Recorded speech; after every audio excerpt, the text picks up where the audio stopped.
In vandag se video praat ons verder oor wat die Katolieke Kerk leer oor die genade van God, oor die verhouding tussen geloof en werke en ook die vrye wil van die mens. Het die mens 'n vrye wil? Hoe steek geloof en werke in mekaar en hoe hou dit verband met die genade van God? Dit staan natuurlik teen die agtergrond van waarmee ons die afgelope tyd besig is, waarmee ons begin het, naamlik die sogenaamde solas van die protestantse reformatie. Die slagspreuk wat ons gekry het by Martin Luther, Johannes Calvin, Zwingli en vandag nog kry die slagspreuk van geloof alleen, genade alleen. Hierdie slagspreuke natuurlik gee die veronderstelling of die voorveronderstelling of dit stel 'n strooipop op, soos ek in 'n vorige video gesê het, die beskuldiging dat ons as Katolieke sou glo dat ons moet werk om ons plek in die hemel te verdien. Dat ons deur 'n klomp dinge wat ons moet doen in die hemel in kan kom. En as ons nou nie 'n klomp goeders doen nie, dan sal ons nou nie in die hemel kan kom nie. Die sogenaamde beskuldiging van geloof plus werke. Dat die Katolieke Kerk glo aan geloof plus werke, wat natuurlik nie waar is nie. Dit hang dikwels saam met die beskuldiging van dat die Katolieke Kerk is pelagianisties, of ten minste semi-pelagianisties. En ons gaan vandag kyk na wat beteken hierdie groot woord.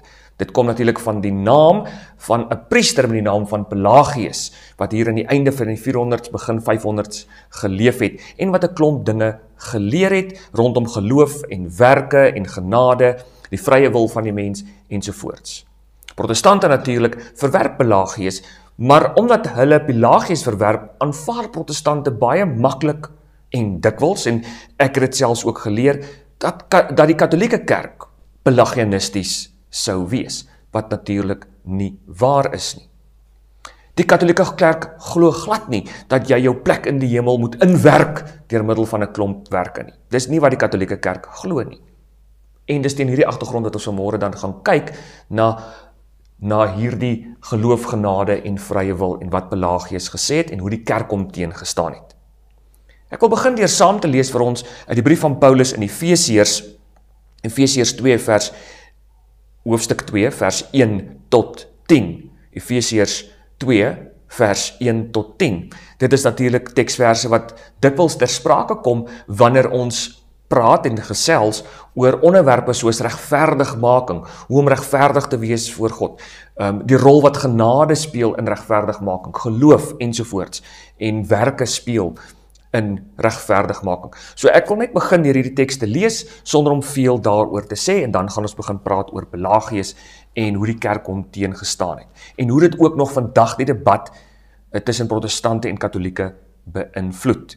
En ek hoop in vandag se video dat as jy daarna kyk, jy ook hierdie persepsie het dat die Katolieke Kerk is pelagianisties, dat die Katolieke Kerk glo dat jy jou plek in die hemel moet inwerk, dat jy vandag se video sal besef dat dit eintlik nie waar is nie.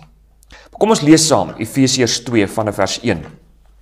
Paulus skryf en hy sê vir die Christene daar en ook vir ons: "Julle was dood deur die oortredings en sondes waarin julle van tevore geleef het, volgens die bose lewenswyse van hierdie bedeling, volgens die heerser oor die mag van die lig, die heerser van die gees wat nou aan die werk is onder die seuns van die ongehoorsaamheid. Ons het almal van tevore soos hulle opgetree, toe ons die begeertes van ons sondige aard en van ons gedagtes uitgeleef het. Ook ons, soos al die ander, was van nature kinders bestem vir die oordeel. Maar God, ryk in barmhartigheid, het ons, alhoewel ons dood was as gevolg van die oortredings, op grond van sy groot liefde waarmee hy ons liefgehad het, saam met Christus lewend gemaak. Uit genade is julle verlos. En protestante lees baie graag dit as uit genade alleen is julle verlos. Maar dit is nie regtig wat hier staan nie. Daar staan net uit genade is julle verlos. En as Katolieke stem ons daarmee saam. Dit is alles net genade. Uit genade is julle verlos. Ja, hy het ons in Christus Jesus saam opgewek en saam laat sit in die hemel, sodat hy in tye wat kom bewys kan lewer van die alles oortreffende rykdom van sy genade deur sy goedheid aan ons in Christus Jesus. Want uit genade is julle verlos deur geloof. En juis dit kom nie uit julle self nie. Dit is die gawe van God. Natuurlik die gedagte dat geloof ook 'n gawe van God is. Dit kom nie uit eie werke nie, sodat niemand op iets mag roem nie. Ons is immers sy maaksels, geskep in Christus Jesus, om goeie werke wat God voorberei het te doen en daarvolgens te leef. So daar is werke. Dis net nie werke alleen nie. Maar daarby sal ons kom en het ons al oor gepraat in die vorige video's.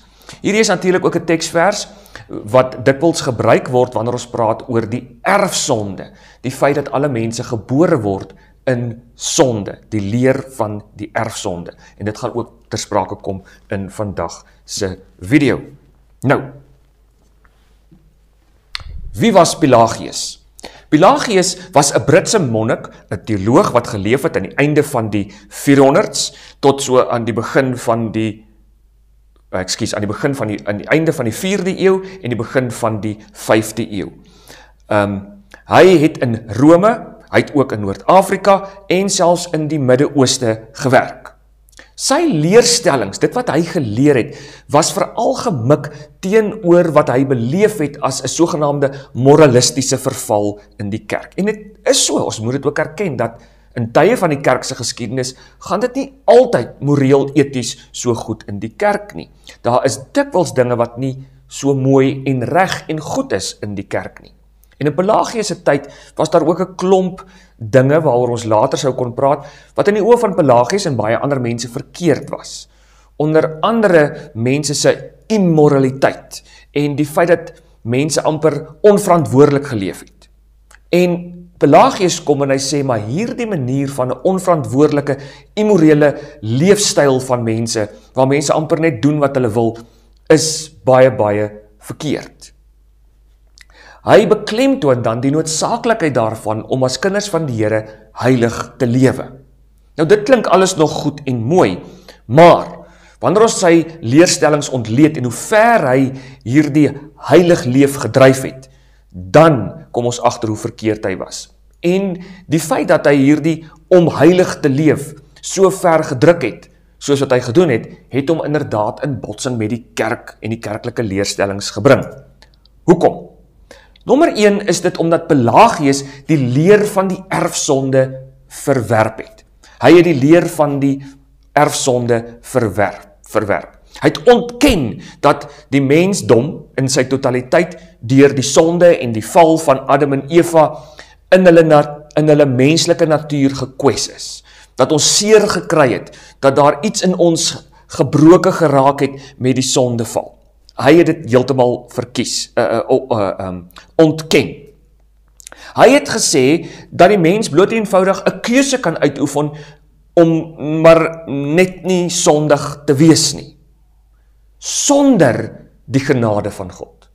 Sonder die genade van God. Met ander woorde, Pelagius het gesê, jy het nie die genade van God nodig om reg te leef nie. Jy het nie die genade van God nodig om verlos te word nie. Jy kan inderdaad verlos word deur 'n klomp goeie werke wat jy doen, deur reg moreel eties te lewe. Hy het gesê, genade is baie nuttig, maar dit is nie noodsaaklik vir verlossing nie. Genade help, dit kan help, maar eintlik het die mens die vermoë om self te kan doen wat God van ons vra, sonder dat daar 'n bonatuurlike ingryping van God enigstens in ons lewe nodig is of werksaam is in ons lewe. Interessant dat die agtergrond miskien van die debat rondom die doop wat ons dikwels hoor, is Pelagius het ook gesê dat die doop van babas is nie nodig vir redding nie. Dis omdat hy die erfsonde verwerp het. Eintlik het hy geen krag gekoppel aan die doop nie. Asof die doop glad nie red nie. Dit is glad nie noodsaaklik of nodig vir verlossing nie. Ook het hy gesê dat Jesus se sterwe aan die kruis nie eintlik daarop dui dat hy 'n verlosser van sonde is nie. Maar dat hy vir ons 'n mooi voorbeeld kom stel van selfopoffering. Dat ons lewe 'n lewe moet wees van moreel, etiese, praktiese selfopoffering ter wille van God en ander mense. Ja, en dit is so ons lewe moet wees. Ons lewe moet 'n opoffering wees vir God en ons naaste. Maar dit beteken nie dat Christus nie verlosser is nie. Dit beteken nie dat ons dit kan doen sonder God se genade nie. Dit beteken nie dat ons glo dat hierdie opoffering van myself red en in die hemel inbring nie. En inderdaad is Jesus se sterwe aan die kruis, maar nie net 'n pragtige voorbeeld nie. Daarom het hierdie leerstellings van Pelagius hom in botsing gebring met die kerk. Nou, hoe het die kerk hom teengestaan en wie het hom dan teengestaan? Nou, dit was 'n klomp biskoppe, 'n klomp priesters wat vir Pelagius teengestaan het, maar dit was veral Sint Augustinus van Hippo wat hom teengestaan het. Nou, Augustinus het geleef so in die jaar 354 tot die jaar 430 na Christus. 'n Belangrike teoloog wat 'n groot invloed gehad het op die kerk, veral die Latynse kerk van die Weste, en interessant genoeg selfs op protestantisme, veral die Lutherse tradisie en ook die Calvinistiese tradisie. Nou, die kerk het onder leiding van veral Augustinus en ander priesters en biskoppe uiteindelik dan vir Pelagius en sy leerstellings verwerp. Onder andere by die Synodes van Karthago in die jaar 411 tot 418, waar daar verskillende sulke synodes was, maar uiteindelik by die konsilie van Efese in die jaar 431. Daar is Pelagius se leerstellings verwerp as 'n kettery. En uiteindelik ook die sogenaamde semi-pelagianisme wat ontwikkel het, is uiteindelik ook verwerp, veral dan by die konsilie van Oranje. En daardie besluite van die kerk in verwerping van Pelagius se leerstellings het 'n mooi balans kom stel tussen wat die Katolieke kerk tot en met vandag toe nog glo rondom die vrye wil van die mens, hoe dit saamhang en saamwerk met die genade van God, geloof en dan ook my redding uiteindelik. En dit was veral Thomas Aquinas wat dit ook verder uitgewerk het. Nou, wat was die kerk se reaksie? Kom ons kom net bietjie terug. Wat was die kerk se reaksie nou gewees teen Augustinus, teen Pelagius, onder leiding van veral Augustinus? Nou, Augustinus se reaksie was eerstens gemik teen die gedagte daarvan dat Pelagius die erfsonde verwerp het. Nou, die Bybel leer vir ons tog baie duidelik in teksverse soos veral die een wat ons nou gelees het, Efesiërs 2, maar ook in Romeine, die boek Romeine, Romeine 5, vers 12 tot 19 onder andere, dat die hele mensdom inderdaad beïnvloed is, in sonde gedompel is, weens die val van Adam en Eva in Genesis 3. Dat die mens iets verloor het by die sondeval. En dit is hier nou belangrik om ook op te let, want uiteindelik, dit wat die kerk, die Katolieke kerk leer, staan nie net teenoor Pelagius nie, dit staan ook uiteindelik teenoor bepaalde tradisies van die protestantisme, die Lutherse tradisie in 'n sekere sin, maar veral die Calvinisme. Die Calvinisme wat weer die leer van die erfsonde so oorbeklemtoon, dat daar by die Calviniste geleer word, dat die mens in sy totaliteit so verdorwe is, dat daar geen goed in die mens is nie, en dat die mens sy totale vrye wil verloor het. En dat die mens glad nie nou meer enigstens 'n vrye wil het nie. Nou, dis nie wat die Katolieke kerk sê nie, maar die Katolieke kerk glo, aanvaar en verdedig, en het dit verdedig teenoor Pelagius, dat daar is iets soos die konsep van 'n erfsonde. In kort, erfsonde beteken dat ons as mens gebore word in sonde, al is jy 'n babietjie, al lyk die babietjie hoe onskuldig, jy word beïnvloed deur die sondes van die voorgeslagte. Die wêreld waarin ons leef is in die greep van die verkeerde optredes van die mensdom wat terugstrek tot by Adam en Eva. Daardie selfsugtige hinkering wat die mens dikwels het en gewoonlik het om na sy eie belange om te sien ten koste van God. Ons vrye wil is gekwes. Ons vrye wil is gekwes, het seer gekry, ons het dit nie verloor nie, maar ons het seer gekry in ons natuur. Iets het gebreek in ons natuur met die val van Adam en Eva. Dis nou in kort 'n opsomming van die erfsonde. Mense sou dit dalk beter kon opsom, maar dit is min of meer waarop die leer van die erfsonde neerkom. So belangrik. Die mens is fundamenteel van nature geneig tot die sonde en kan nie sonder God se genade vrygemaak word van die sonde nie. Dit is wat Augustinus gesê het en uiteindelik die kerk ook gesê het, is dat ons inderdaad nie van sonde vrygemaak kan word sonder die genade van God nie. Belangrik. Genade is noodsaaklik vir redding. Augustinus het gesê, die mens kan niks goeds doen sonder die onverdiende genade van God nie.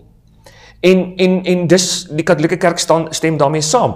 En ons protestantse broers en susters, veral die Calviniste, stem ook hiermee saam en oorbeklemtoon dit as ware dikwels ten koste van die konsep van die werke, ten koste van die konsep van dat die mens 'n vrye wil het. Maar Katolieke glo, net soos wat Augustinus gesê het, dat ons kan niks goeds uit ons eie doen sonder die onverdiende genade van God wat aan ons geskenk word nie. Maar die interessante is, Calviniste en protestante van ander tradisies is vinnig om vir Augustinus te gebruik op vele terreine, maar dieselfde Augustinus wat gepraat het van die onverdiende genade van God, sê die volgende, wat interessant genoeg verwerp word deur die protestante, en dit is dat die genade van God is 'n binne-inwerkende krag en mag wat jou hart verander. Nou dit is so dat Calviniste wel praat van die onweerstaanbare genade van God, wat nie teengewerk kan word nie, wat jou kom oorrompel. Hulle praat daarvan. Maar nie in die konteks nou van wat Augustinus sê, en wat Katolieke glo, en wat ek al vir julle gesê het, naamlik dat heiligmaking, regverdigmaking, die genade van God, verander jou aan jou binnekant, sodat ons nou kan doen wat God van ons vra. Dit is verwerp protestante, dit aanvaar protestante nie.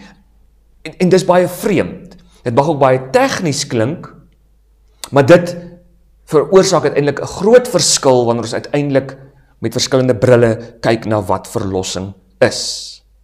Belangrik, onthou, ek het gesê dat in die protestantse wêreld daar hoofsaaklik geglo word dat ons net bedek word deur God se genade, dat dit nie my aan my binnekant verander nie, dat regverdigmaking hierdie kleed is waar God my net kom vryspreek en die bloed van Christus as ware net oor my gooi en daar niks binne in my verander word sodat ek nou in 'n regte verhouding met God kan staan en dan in 'n regte verhouding met God die regte ding kan doen nie.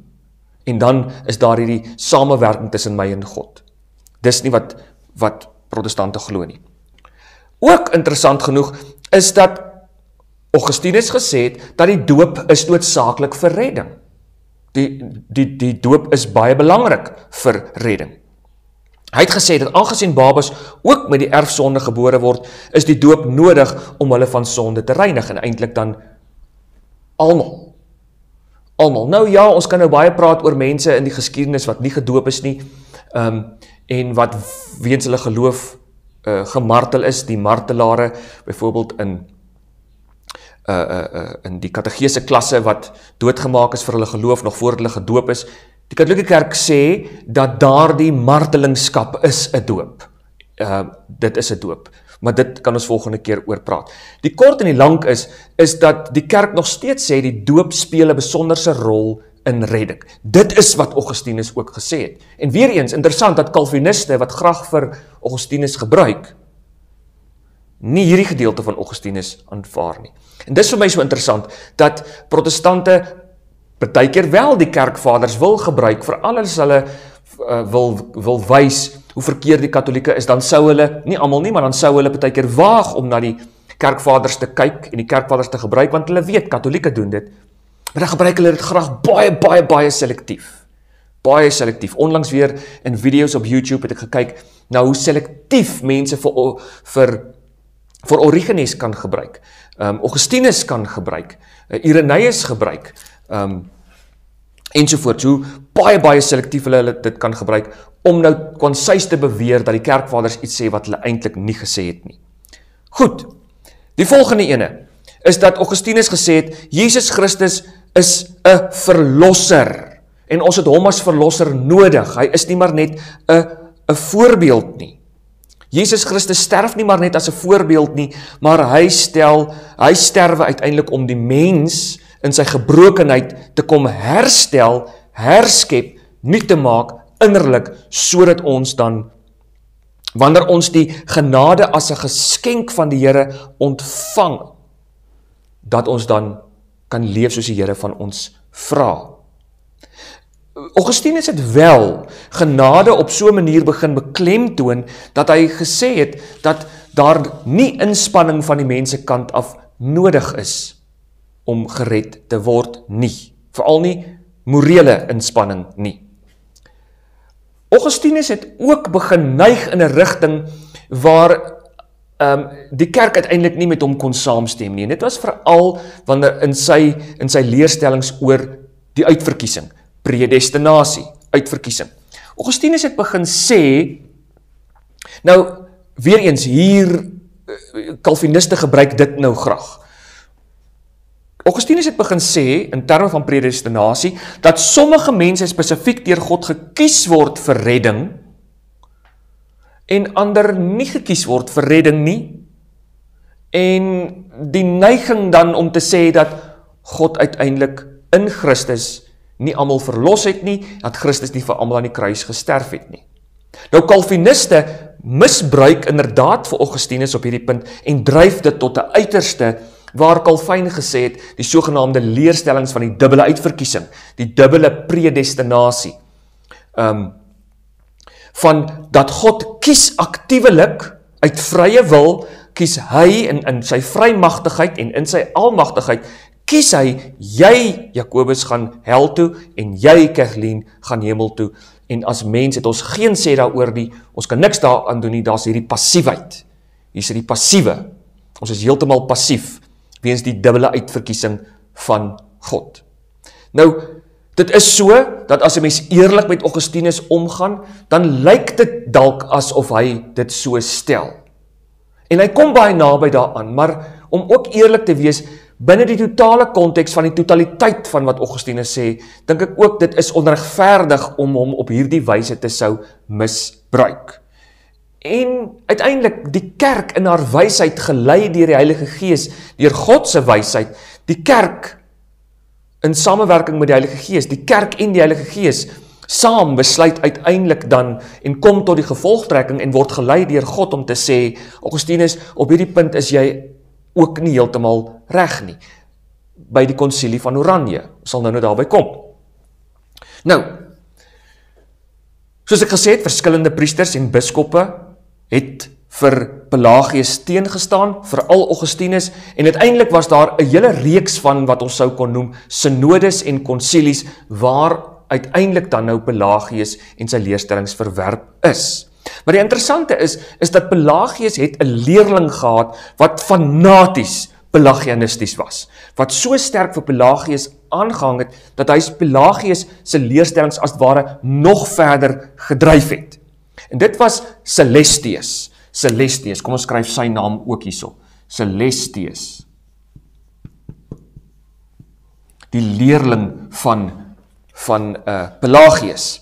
Nou, die konsilie van Karthago, eintlik was dit meer 'n synode, het in die jaar 411 na Christus, het hierdie synode veral vir Celestius, en die manier waarop Celestius Pelagius se leerstellings verkondig het, veroordeel. Maar Pelagius in homself is nog nie verdoem nie. Celestius, en wat hy gesê het, rondom goeie werke, die vrye wil van die mens, die leer van die erfsonde, dit het hulle totaal en al verwerp. Ons gaan nou weer terugkom na Celestius toe. Maar dan was daar ook die konsilie, of weer eens eintlik meer tipe van 'n synode, want is meer streeks georiënteerd gewees, 'n kleiner gebied georiënteerd gewees. Die jaar 415, die synode of die konsilie van Diospolis. Daar het Pelagius die geleentheid gekry om homself te verdedig en sy leerstellings te probeer verduidelik. Interessant dat daar het die kerk nie regtig 'n negatiewe uitspraak gemaak oor Pelagius nie, maar hom selfs vrygespreek. Maar nog steeds 'n vraagteken gehad. So daar's 'n vraagteken wat blywend is, maar hulle het hom nou nie op dieselfde vlak geplaas as ware as Celestius wat alreeds veroordeel en verketter is nie. Toe kom daar die konsilies van Karthago en Melefe. Die konsilies van Karthago en Melefe.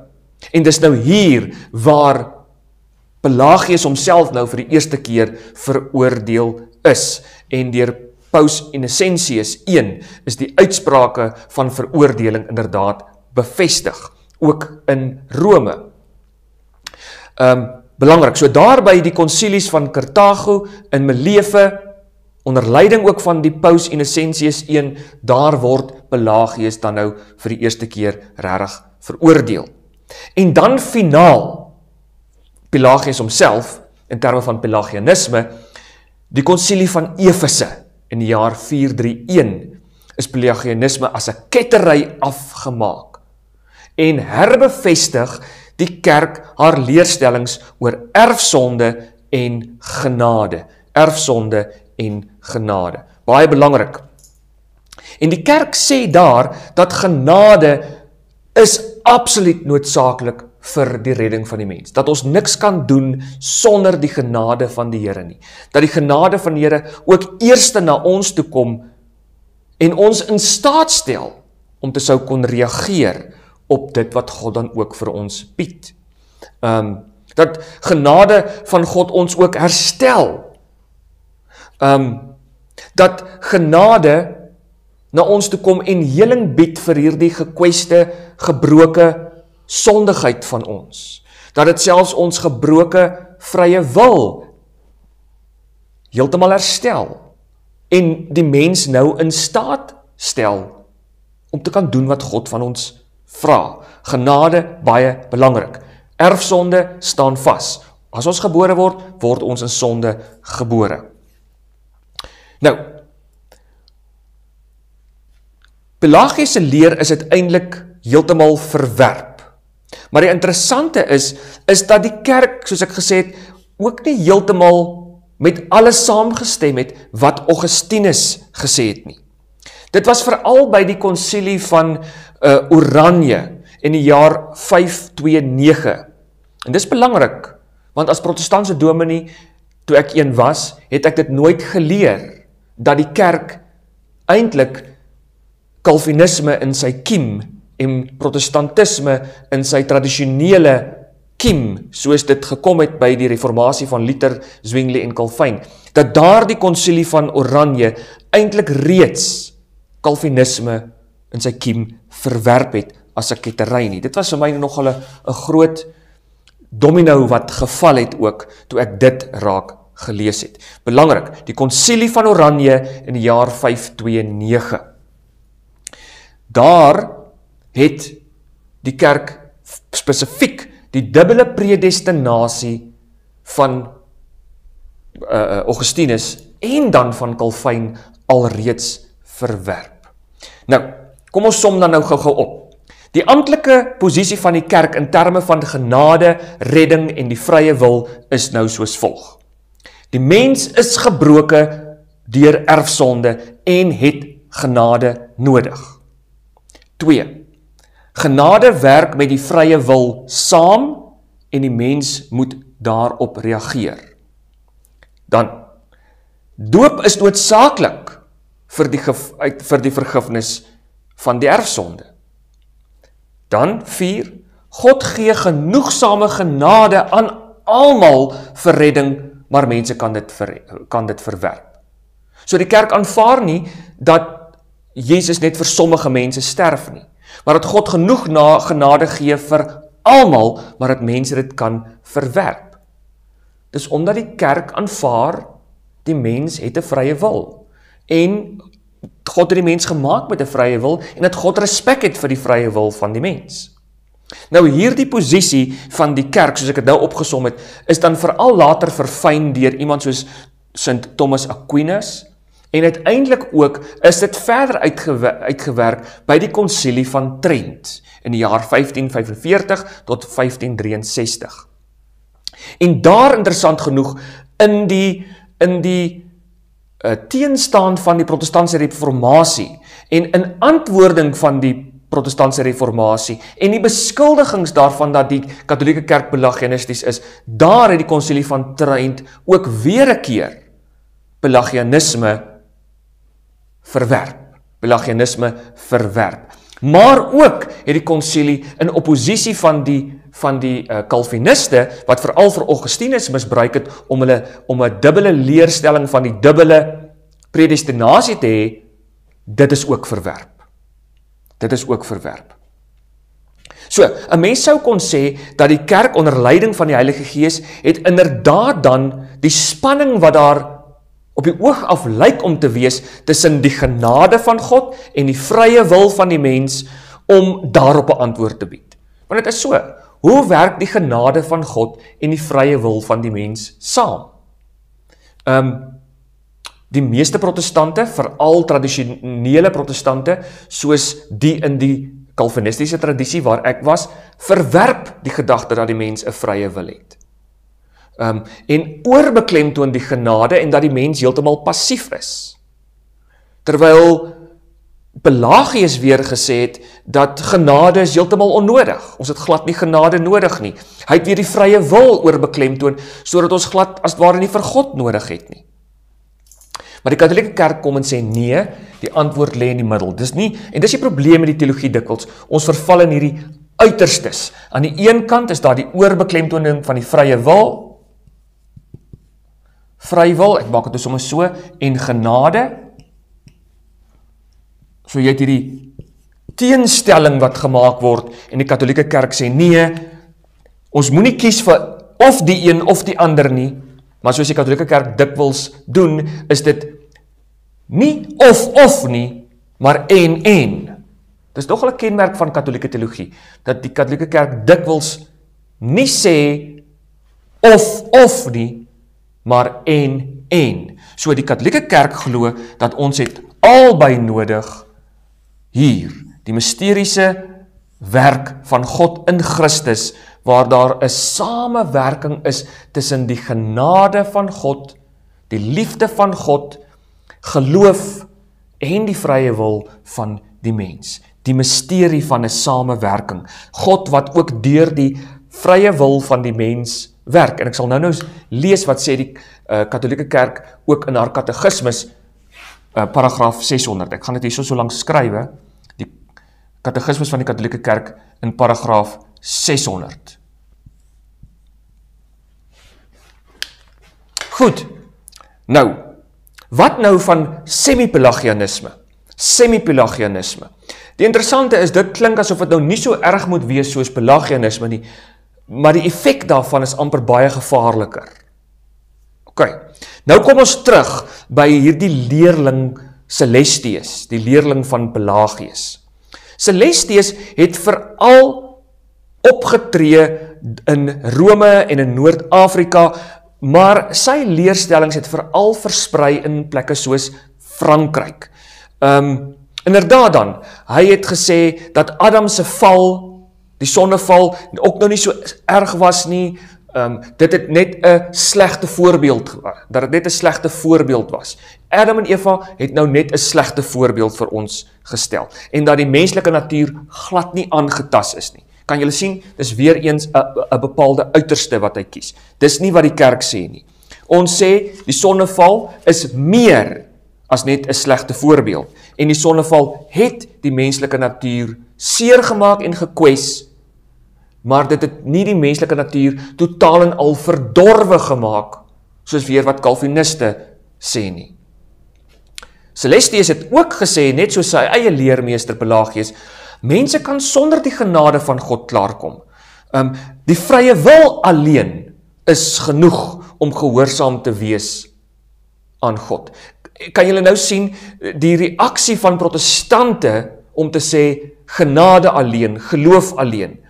Dis asof hierdie genade alleen, geloof alleen, eintlik meer 'n reaksie is teen Pelagius en Celestius, as wat dit eintlik is teen dit wat die Katolieke Kerk eintlik regtig sê. En dis waarom vandag se video so belangrik is. Interessant is ook dat hy ook, net soos sy leermeester Pelagius, Celestius het die doop afgemaak as iets onbelangriks.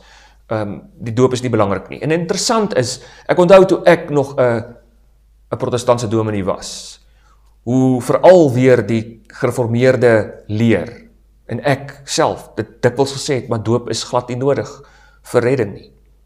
Min wetende dat dit staan teenoor wat die kerk nog altyd gesê het. En dan uiteindelik word hy ook veroordeel, Celestius, heeltemal. So Pelagianisme word dan ook heeltemal veroordeel.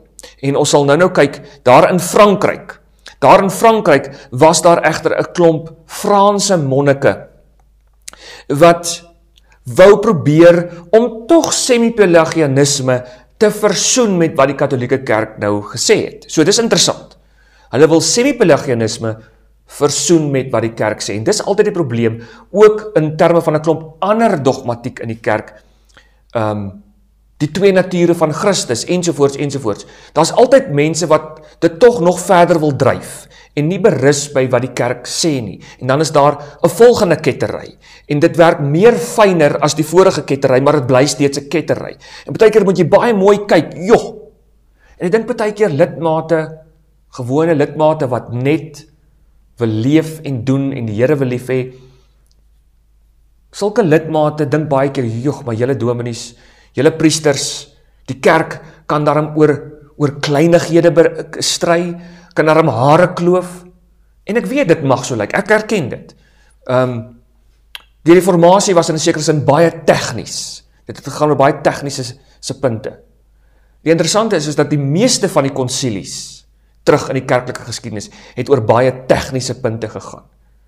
En dis die hartseer, dat dwaalleer altyd mense twee dinge doen. Dit verwar mense, en dit gee ook aan mense 'n traagmenieagtigheid. O nee, ek wil net die Here lief hê, so ek hou my nou nie op met al hierdie gehare klowery nie. En ja, ons moet versigtig wees en waak teen hare klowerye.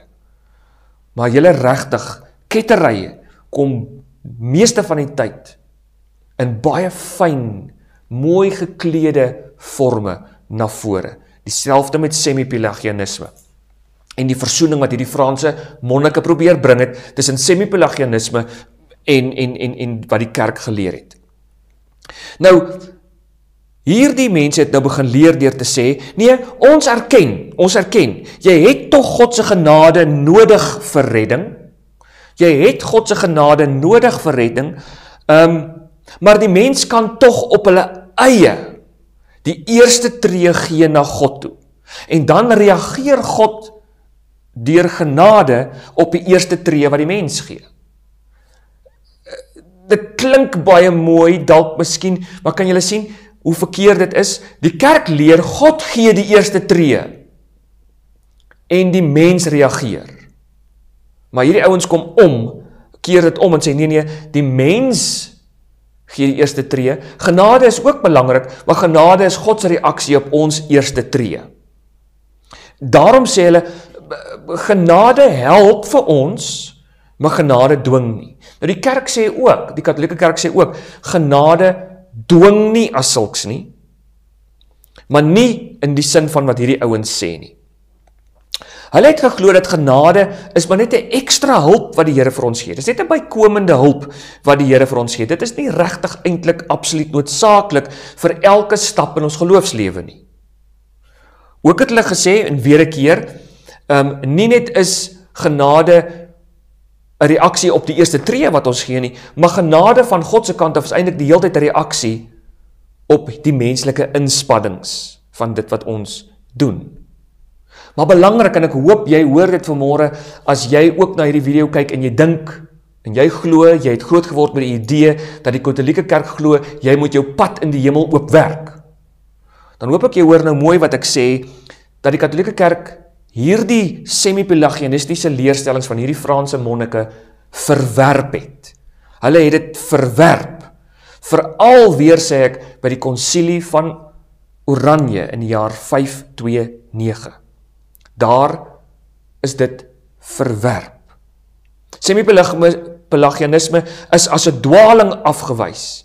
Die kerk het verklaar dat genade is noodsaaklik. Dis absoluut noodsaaklik. Vir binne die konteks van die debat, selfs die eerste stap en tree van die geloof. Dat God neem altyd die inisiatief. Sonder die inisiatief van God kan die mens nie begin glo nie. Kan die mens nie glo nie. Die mens kan nie sonder God glo nie. Begin glo nie. En daarom wil ek ook vir jou sê, as jy op hierdie pad is om in die Katolieke Kerk in te beweeg, of klaar in die Katolieke Kerk is, oppas vir die strooipop wat protestante dikwels opstel, asof die Katolieke Kerk glo dat ons nie die genade van God nodig het nie. Asof die Katolieke Kerk glo dat God se genade is maar altyd net 'n reaksie op ons wat die tree gee, op ons wat die werk doen, en dat die Here as ware ons deur sy genade bloot vergoed vir die goeie werke wat ons doen. Geloof plus werke. Dis nie wat die Katolieke Kerk glo nie. Ons het dit alreeds baie jaar gelede verwerp, onder andere by die konsilie van Oranje alreeds in die jaar 529. Maar weer 'n keer, ook het die kerk by daardie selfe konsilie van Oranje ook Augustinus se leer van die dubbele predestinasie nie aanvaar nie. Nou, kom ons kyk dit gou net hierna. Augustinus het 'n baie sterk uitspraak gemaak oor predestinasie, die uitverkiesing. Ons lees op talle plekke tog van 'n uitverkiesing. God het uitgekies. Ons kan nie ontken dat die Bybel hierdie terme gebruik nie. Maar in sy stryd teen Pelagius het hy beklemtoon dat redding so volkome afhanklik is van God en sy genade, dat die mens nou niks self kan doen nie, en dit lei daartoe dat Augustinus dan sê, God kies wie gered word, nie op grond van hulle geloof of dade nie, maar op grond van God se soewereine besluite. En dit klink baie mooi, God se soewereine besluite. God is soewerein om te besluit wat hy wil, maar ek dink Augustinus het ook hier God se vaderskap buite rekening gelaat. Want wat daarvan as God sy eie soewereine besluite inperk deur sy verbond? Deur sy verbond. En die manier hoe hy die mens gemaak het, naamlik nie as robotte nie, maar juis aan hulle 'n vrye wil gee, sodat hulle die liefde wat God met hulle deel, vrylik met hom kan terugdeel, met mekaar kan deel, met die skepping kan deel. Wat dan daarvan? Augustinus het begin sê, en ek weet ek herhaal nou, maar terwille van volledigheid net, sodat ek niks uitlaat nie, en sodat julle die stappie vir stappie mooi kan bybly. Nie almal kry genade nie. Sommige mense word deur God gekies, en hulle kry 'n onweerstaanbare genade. Hulle kan ook nie sê, nee, ek wil dit nie hê nie. Dit word net deur God gedwing. Daar's geen vrye wil van die mense om te sê ja of nee nie. Jy kan nie weier om God se kind te word nie. Maar nie almal word gekies nie. Nie almal word gekies nie. En daarom, verlossing is net vir sekere mense, die uitverkorenes. En Calvin het dit gedruk tot die leer van die dubbele predestinasie. God kies jou om hel toe te gaan, en God kies jou om hemel toe te gaan. Maar dan ook weer wat dit betref, het die kerk dan uiteindelik gekom en gesê, nee, dit is nie waar nie. Dit is nie waar nie. Dit is nie waar nie. Die kerk aanvaar inderdaad dat daar is 'n verkiesing. So die kerk aanvaar, daar is 'n uitverkiesing, die verhouding tussen die vrye wil van die mens, die genade van God, en hierdie uitverkiesing bly God se prerogatief. Dit is 'n misterie ook, maar God se uitverkiesing is nie 'n dubbele predestinasie van God wat aktief mense tot die hel uitkies nie, en ander aktief tot die hemel nie. God se uitverkiesing neem die mens se vrye wil in ag en werk daarmee saam.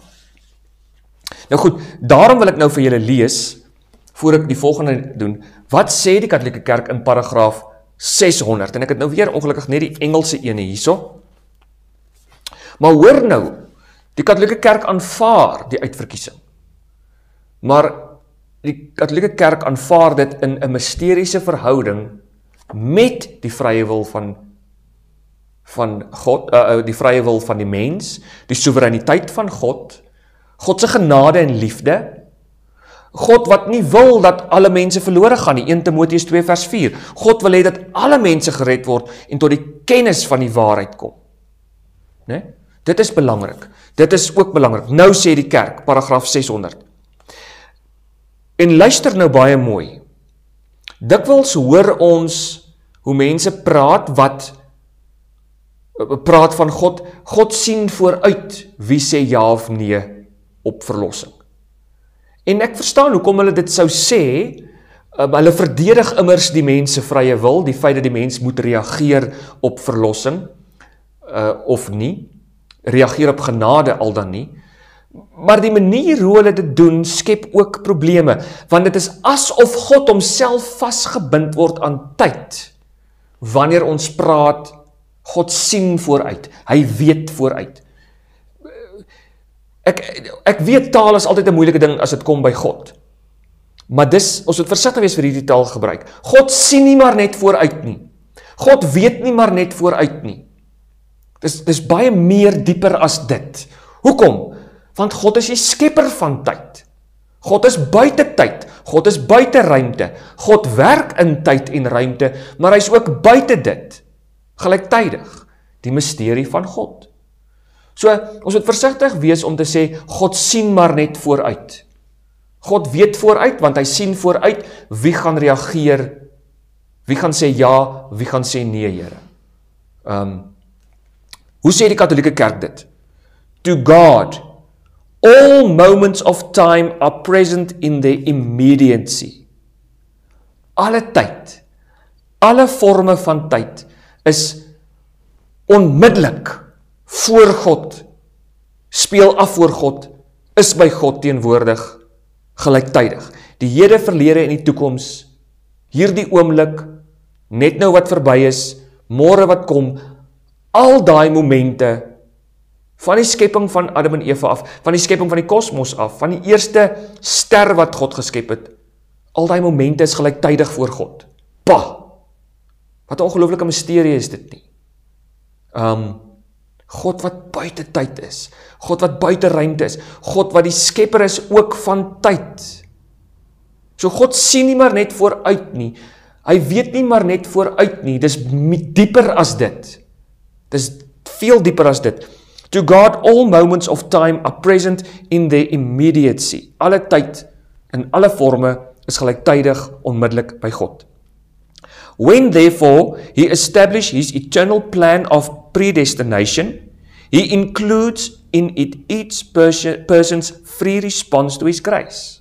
So, daarom, wanneer hy sy raadsplan van die uitverkiesing in werking stel en volbring en volvoer, dan neem hy in ag, hy sluit daarby in die vrye wil van die mens en elke mens se vrylike keuse en reaksie op die genade van God. Dan is daar 'n aanhaling. In this city, in fact, both Herod and Pontius Pilate, with the Gentiles and the people of Israel, gathered together against your holy servant Jesus, whom you anointed to do whatever your hand and your plan had predestined to take place. En dis gebaseer natuurlik op Handelinge 4 vers 27 tot 28, ook Psalm 2 vers 1 tot 2. For the sake of accomplishing his plan of salvation, God permitted the acts that flow from their blindness. So met ander woorde, God laat toe dade en keuses van mense vanuit hulle blindheid, vanuit hulle onwilligheid om te reageer op die genade van God wat voor hulle afspeel in Jesus Christus, in die verkondiging van die evangelie, in die heilige mis, in die lees van die Bybel, in die doop.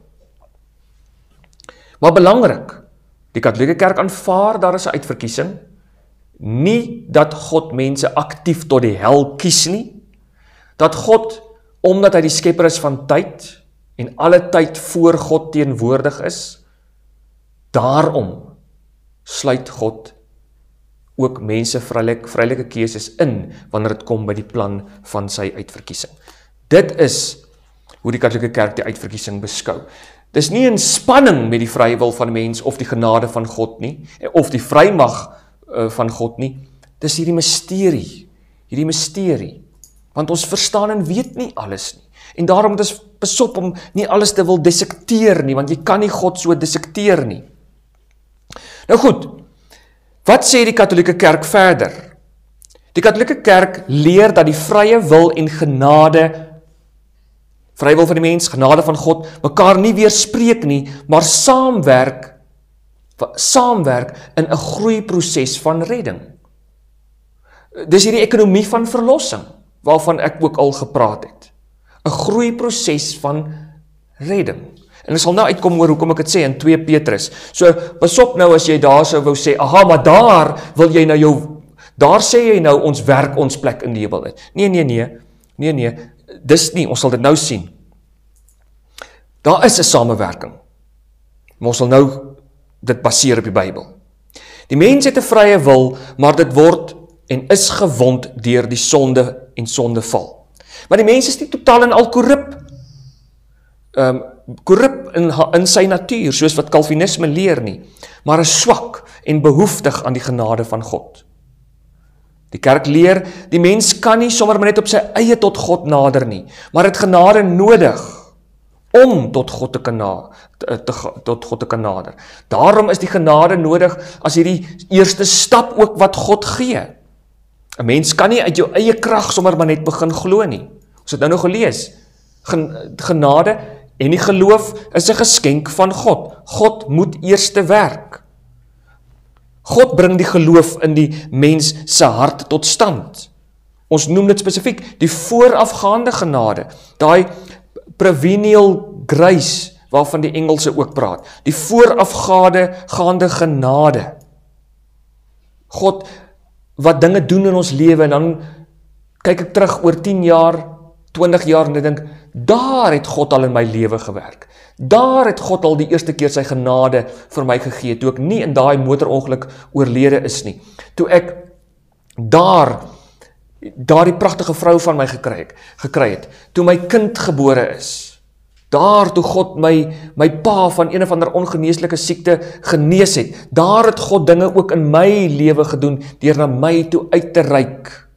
En uiteindelik kan ek sien nou, as ek terugkyk, hoe al die dinge 'n rol gespeel het, dat ek vandag is waar ek is, as kind van die Here wat hom liefhet en hom dien.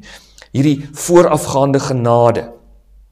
Genade, die Here gee dit aan ons, en dan, al is God vrymagtig om te doen wat hy wil hy juis, op grond van wat die Bybel ons leer, omdat hy nie die mens as robotte gemaak het nie, dwing hy jou nie om sy kind te wees nie.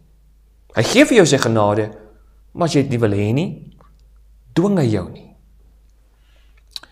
God se genade staan nie teenoor die vrye wil van die mens nie, maar werk daarmee saam.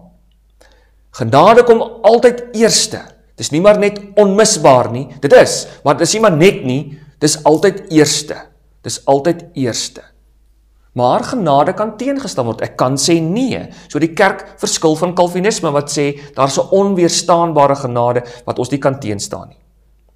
Dan nou die volharding en die samewerking tussen God en die mens. Onthou nou, ek het weer onlangs agtergekom, een van die grootste verskilpunte tussen die Katolieke en die Protestante is die feit dat Protestante regverdigmaking en heiligmaking losgemaak het van mekaar. En terwyl dit nie is nie, dit word in die Katolieke Kerk as twee kante van dieselfde munt gesien en word baie nou met mekaar vervleg. Regverdigmaking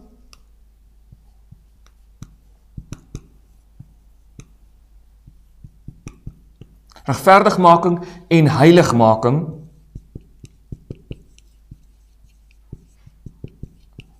is in protestantisme twee verskillende goed. En daarom, die manier hoe daar oor genade gepraat word, verskil as gevolg hiervan. Heiligmaking is die proses in protestantisme waar jy meer en meer die beeld van die Here in jou lewe vertoon, maar nie regtig omdat God in jou lewe so gewerk het deur sy genade en jou so herstel het in jou vrye wil, dat jy nou in staat is om te doen wat God wil hê jy moet doen nie, maar dit is hierdie dankbaarheidsreaksie vir dit wat die Here die hele tyd doen, maar jy het eintlik nie nodig nie. Definitief nie nodig om in die hemel te kom nie. En regverdigmaking is hierdie forensiese hofuitspraak waar die Here jou net verklaar, jy is sy kind. En volharding word eintlik veral by die Calviniste verstaan as jy bly glo en jy kan nie die hand van die Here uitgeruk word nie, eenmal 'n kind van die Here, altyd 'n kind van die Here. Maar ons as Katolieke sê, eerstens is dit nie geskei nie. Daar is hierdie direkte verhouding, verband in een gevlegtheid met mekaar, en ek gaan dit nou so maak, sodat dit twee kante van dieselfde munt is. Daar's hierdie samebinding, ek wil heeltyd sê plusse, 'n samebinding tussen die twee. Dit kan nie geskei word van mekaar nie.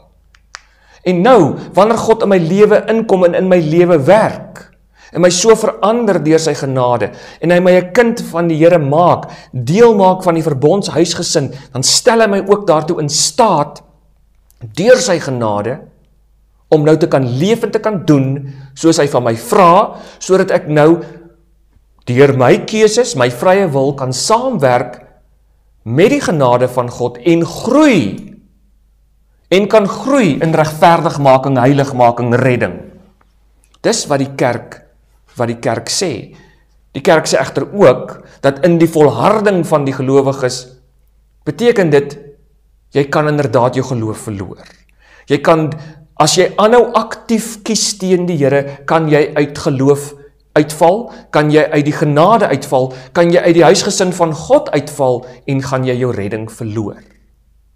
Dis wat die kerk ook sê, en dis in hierdie sin wat ons praat van die samewerking en die groeiproses as ware van redding. Dis nie 'n inwerk tot 'n plek in die hemel nie, maar dit is nou 'n samewerking in 'n groei met God, om te doen wat God van my vra, en om die hele tyd aktief saam met die Here, om lief te hê en te kies, ek doen wat die Here van my vra. Wetende, as ek dit nie kies nie, ek inderdaad die gevaar loop om nie in die hemel op te eindig nie. Nou wil ek saam lees ter afsluiting vir ons weer daardie baie mooi gedeelte waarvoor ek so lief is, en ons so baie keer gesê het, 2 Petrus 1, vanaf vers 3, en ek gaan dit net lees, en hoor nou hoe omskryf dit vir ons hierdie proses van verlossing, redding, genade, en in besonder dan ook theosis. En ek dink, dis nog 'n rede waarom Katolieke en Protestante van mekaar verskil, omdat Protestante nie die konsep het van theosis nie. Ekskuus, my merk het nou uitgeval, nou blaai ek hier rond, daar het ek dit. Hoor nou hoe mooi, steek dit nou alles in mekaar. Hoor nou, God wat na ons toe kom in sy genade. Hy gebruik nou ander terme, die theosis terme. Theosis is, God word mens, sodat die mens kan God word. Athanasius se woorde. Hoor nou, wanneer God ons regverdig maak, wanneer God sy genade vir ons gee, wanneer God ons red, en hy vir my sê, jy's my kind. Petrus beskryf dit so, sy goddelike krag het ons immers reeds alles gegee, wat ons nodig het vir 'n godvreesende lewe. Hy gee ons alles wat nodig is vir 'n godvreesende lewe. Deur die kennis van hom wat ons deur sy majesteit en goddelike krag geroep het. So daar's roeping. Daar's 'n roeping van die Here, hy roep ons. Hy roep ons. En wanneer jy reageer het, daai eerste stappe wat God gegee het, hy bring jou in, hy gee jou die geloof. Ek probeer nou nie 'n klomp goed in hierdie teks indruk nie, maar ek probeer dit nou net aanvul met hoe ons die ander teksverse verstaan, wat saamhang hiermee. God wat geloof gee, God wat genade gee, maar hy stel jou ook deur daardie geloof en deur daardie genade, deur sy goddelikheid, deur sy goddelike krag, gee vir jou alles wat nodig is om 'n godvreesende lewe te lei. En Petrus sê, wat is 'n godvreesende lewe? Hierdeur het hy sy kosbare en grootste belofte reeds aan ons gegee, sodat jy deel kan kry aan die goddelike natuur, nou dat jy ontvlug het aan die verdorwenheid wat deur begeerte in die wêreld teenwoordig is. Nou sê hy dit, hoor wat sê hy, julle het nou, God het nou vir julle alles gegee wat nodig is, om 'n goddelike lewe te lei. Hy het jou nou ingebring in die goddelike natuur in, jy is nou gered, daar is 'n innerlike verandering wat gebring is, dit is nie maar net 'n bedekking nie, jy het immers deel gekry aan die goddelike natuur, nou is jy in staat gestel om iets te kan doen, lê juis daarom alle ywer aan die dag, om by julle geloof deeg te voeg, by die deeg insig, by insig selfbeheersing, by selfbeheersing volharding, by volharding godvreesenheid, by godvreesenheid broederliefde, by die broederliefde liefde vir alle mense. Immers, wanneer julle oor hierdie eienskappe beskik, en daarin toeneem, en daarin groei, meer word, die woord toeneem, wat hier gebruik word in die 2020 vertaling, sal dit daartoe lei, dat julle nie nutteloos en sonder vrug is, wat julle kennis van ons Here Jesus Christus betref nie, want die een by wie hierdie dinge ontbreek, is blind en kortsigtig, en het vergeet, dat hy van sy vorige sondes gereinig is. En nou, vers 10, daarom broers, lê julle soveel te meer daarop toe, om julle roeping en verkiesing stewig te vestig. Want as julle hierdie dinge doen, sal julle verseker nooit struikel nie. Kan julle sien? Hier is dit sommer in een. Daar is 'n uitverkiesing. God verkies ons. Hy verkies, hy kies. Hy kom na die toe. Natuurlik, sy genade is vir almal. Sy redding is vir almal. En hy kom na mense toe. En in daardie moment kies hy daardie mense. Na wie toe hy kom. Maar dan kan daai mense reageer. Wanneer hulle gereageer het, is dit deur die mysteriese werking, daardie reaksie van hulle, daardie geloof waardeur en waarin hulle reageer, was 'n geskenk van God, wat hulle vrye wil aanpor en herstel alreeds, sodat hulle kan sê, ja Here. Dan kry hulle deel aan die goddelike natuur. Dan kry hulle alles wat nodig is om 'n goddelike lewe te hê. En dan sê Petrus, nou, lê jou daarop toe. Jou werke wat nou gedoen word saam met God. Jou werke deur die goddelike krag. Jou werke in deelname aan die goddelike natuur. Lê julle soveel te meer daarop toe om julle roeping en verkiesing stewig te vestig. Want as julle hierdie dinge doen, sal julle nooit struikel nie. Ja, so sal julle toegang tot die ewige koninkryk van ons Here en Verlosser Jesus Christus ryklik aan julle voorsien word. Die Katolieke Kerk is nie 'n kerk wat sê of werke, of geloof, of die vrye wil van die mens, of die genade van die Here nie. Dis 'n kerk wat sê en.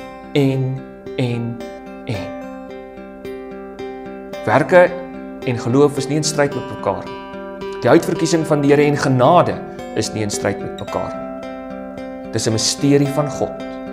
En in totaliteit bly ons as mens afhanklik van die genade van God vir redding.